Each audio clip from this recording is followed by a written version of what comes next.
police say Israeli diplomats were the target of a group of Iranians arrested after prematurely setting off explosives in Bangkok. Claims are expected to further fuel anti-Iranian rhetoric that Tel Aviv has ratcheted up after bomb attacks targeted Israelis in Georgia and India. RT's Irina Galushka reports. It seems like the battle drones are growing louder and louder, with Israel continuing to issue this really harsh rhetoric towards Iran, accusing them essentially of terrorizing the entire world community.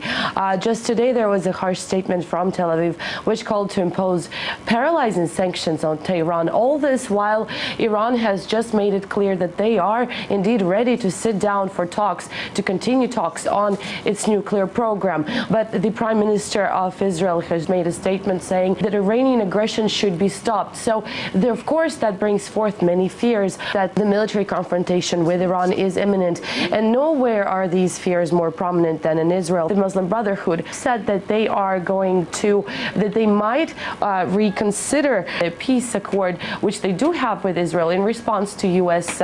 pressure in regards with the NGO scandal. So a lot of people in Israel primarily are thinking that perhaps Israel should stop the rhetoric it does carry on right now and focus on its internal problems and the problems on its borders rather than really push forth with this aggressive rhetoric towards Iran.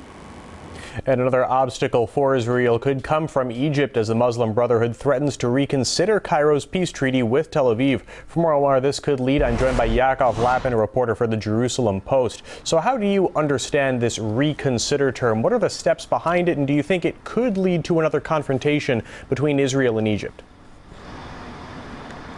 Well, I think ever since the Muslim Brotherhood came to power through the elections, it became quite clear that Egyptian-Israeli relations would not be the same as they were before. We have to remember that the Muslim Brotherhood, in its ideology, believes that the peace treaty with Israel is a bad thing, it's a negative thing, and in their ideological core, they would like to see it one day go away. However, they're restrained by some realpolitik factors, and they're unable to abolish the treaty. So they're certainly going to look for ways to downgrade it gradually and perhaps one day abolish it altogether. Now, Israel is acting like a small coin in the latest round of the U.S.-Egyptian tensions. Is peace with Israel so unimportant for Egypt, or they just don't believe they have to put its threat into action? I'm sorry, I'm going to have to ask you to repeat the question. I'm having a little bit of trouble hearing you. That's okay. Do you think that the Egyptians are willing to use kind of Israel in this way as kind of like a bargaining chip in this game between tensions between Egypt and the U.S.? Yes, definitely. I think they will try and do that. I think that what we're seeing as well is a game between the Egyptian military and the Muslim Brotherhood-led parliament. The military is playing towards this xenophobic, anti-Israeli, anti-American sentiment in order to placate the population. And the Muslim Brotherhood is playing up the same line out of ideological reasons. So we're seeing both of these forces, the military and the Muslim Brotherhood, playing up to this opportunistic xenophobia, and each one serving its own interest by doing so. Now, the Camp David Accord had made Egypt the first Arab state to officially recognize Israel. How do you think its revision could affect the fragile position of Israel in the region? I think that if the peace treaty proves to be something that does not survive the rise of the Islamists to power in Egypt, this will make Israelis think twice and three times and four times before opening up negotiations with other Arab countries in the future. This is one of the pitfalls of reaching peace agreements with countries whose regimes are ultimately unstable and could fall one day in the future. So this will have an effect on the entire region, and it's certainly not putting most Israelis in a mood to take further risks for peace at this stage.